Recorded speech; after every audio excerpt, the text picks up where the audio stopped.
In October of 2019, I quit my job that I was at and decided that I was going to walk in faith with God. We were in a series at our church on the gift of faith and how Abram left the land that he knew because the Lord told him to get away from that land and go to a place that he was going to show him. Now, I use that as my point of reference to say, okay, God, like, I feel like you're calling me out from this job. I really don't know what's next, but I'm going to trust you. And so that's what I did. And in December of 2019, it started getting real.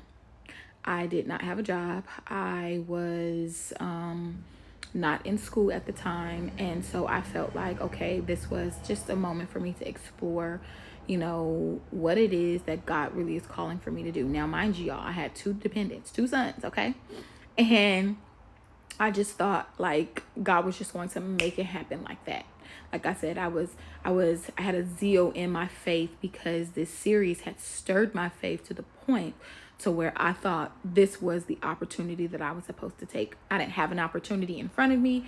I just felt like this was the opportunity that I was supposed to take to just leap out on faith. And I did that. My car got repossessed. I had an eviction notice, yet God sustained me, let the car go. And everything was kind of in the vicinity of where I needed it to be. And thankfully, I had family that was able to take, my oldest son where he needed to go and just all of the things. So God provided because he was honoring my faith. Yet the decision that I made was not thought out, although I did it in faith. Now, I need y'all to track with me on why I'm sharing this with you, because we sometimes move prematurely, but we're moving in faith. And it's not that God is not responding to our faith. It's just that sometimes in the natural, there are things that have not aligned yet because it's not the time for that. But God is still not going to leave us out here just looking crazy without anything.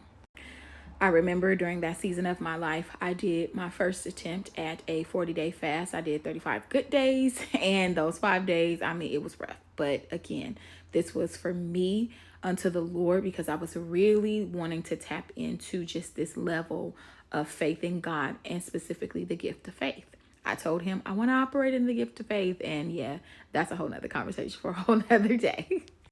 So y'all remember pandemic rolled in the top of 2020. I had went back to a previous job that I was at because it was conducive to my schedule and for my kids as well. So that's when I ended up going back to school bus driving, worked a week, and then that was it because COVID hit and shut everything down.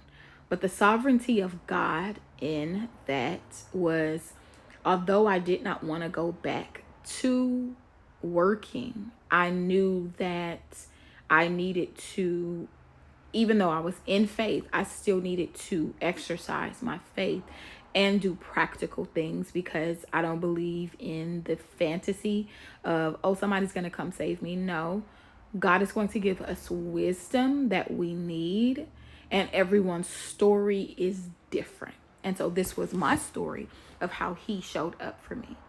I went to work for a week.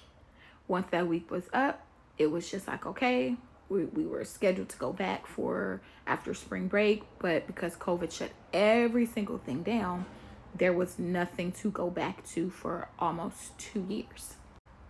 Within that time, I applied for unemployment. However, because the previous job I worked for was a nonprofit, we didn't pay into unemployment. And the current job that I had only worked for a week. So, of course, I didn't build up any unemployment. So I got the letter back. You are what? Denied. I did not let it move me. I did not let it shake me. I was just like, okay, God. All right. Like, I don't know what you're going to do, but you're going to do something. I don't know what you're going to do, but you're going to do something. Here was another pivotal part in this testimony is that I had received my taxes. And so I had paid my rent up for what I owed and then for where I currently was.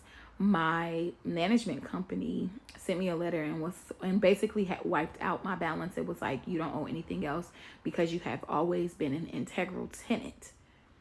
We're waiving the remainder balance. And I think it was $843 that they waived. And I just remember bawling, crying, because again, God honors our faith. He honors our faith. But also, as believers, if we are walking in integrity and walking in uprightness, favor is going to follow us. So I said, okay, God, I see that you're moving. And thank you. So the job sent us a letter, basically saying, like, we're going to pay you all basically your base rate to the remainder of the school year. So I said, okay, Lord, listen, you're working. And so even though I was denied unemployment, I still received just base rate income from my job. Wasn't tripping about it. I mean, we wasn't going nowhere anyway. We're in the pandemic. After I received my employment money, it was about June. I received a letter from unemployment saying that you could qualify for, I think it was Fed Ed or whatever the pandemic unemployment was, to which I did qualify for it. So for 2 years, the Lord sustained me and gave me surplus because of my faith. The faith that I had in him. I won't even call it obedience, because he didn't call me to do this. This was something that I was exercising, because there's a difference between obedience and then there's faith. And we could talk about that on a whole nother live as well. And so as I was just exercising my faith in God and stretching my faith muscle at this time, y'all, he began to show up for me in ways that I didn't even realize. I was able to experience so much healing, so much freedom, just so much that needed to happen internally within me, discovering the route that the Lord wanted to take me on as far as purpose was concerned. Just all of these things happened within 2 years. And I was like, thank you, God. Like, thank you. When I ended up going back to work in 2022, this is literally like the end of 2022, I said, okay, God, I had started my PhD program, and I said, okay, I just want to be able to do this until I'm done with my program. And then I am going to put things in place so that I'm able to take another step in faith and become and do the things that you've really called for me to do. I'm sharing this with y'all because we are in October of 2025. I am done with my PhD program in January of 2026. And I have been feeling like the Lord is coming for the words that I have spoken to him and the negotiation, because we can negotiate with the Lord sometimes, that I made with him. Like, yeah, okay, it's time. It's time. I feel like he's calling me to another level in faith in exercising this gift. So I'm opening up my gift of faith yet again and seeing what it is that the Lord is going to do as I now obey him in what he's telling me to do. Put the systems in place. Make sure you have the things that you need to have as far as your business is concerned, legitimate. And yeah, we gonna see what he does, y'all. And so I just wanted to, I shared that testimony because I want y'all to know that the life of a believer is not roses, peaches, and all of the things. Sometimes we do things outside of time, but God still honors our time. He still honors our faith. He still honors our devotion to him. And there are times where he's going to call for us to be obedient, like he did with Abram. And we're going to have to follow him, not necessarily blindly. It's blind to our natural eyes, but it's not blind to him. We're following him in faith. And so if you find yourself right now in a space where you're like, I am following God in faith, just know that you're not alone, and know that he's going to reward your faithfulness to him.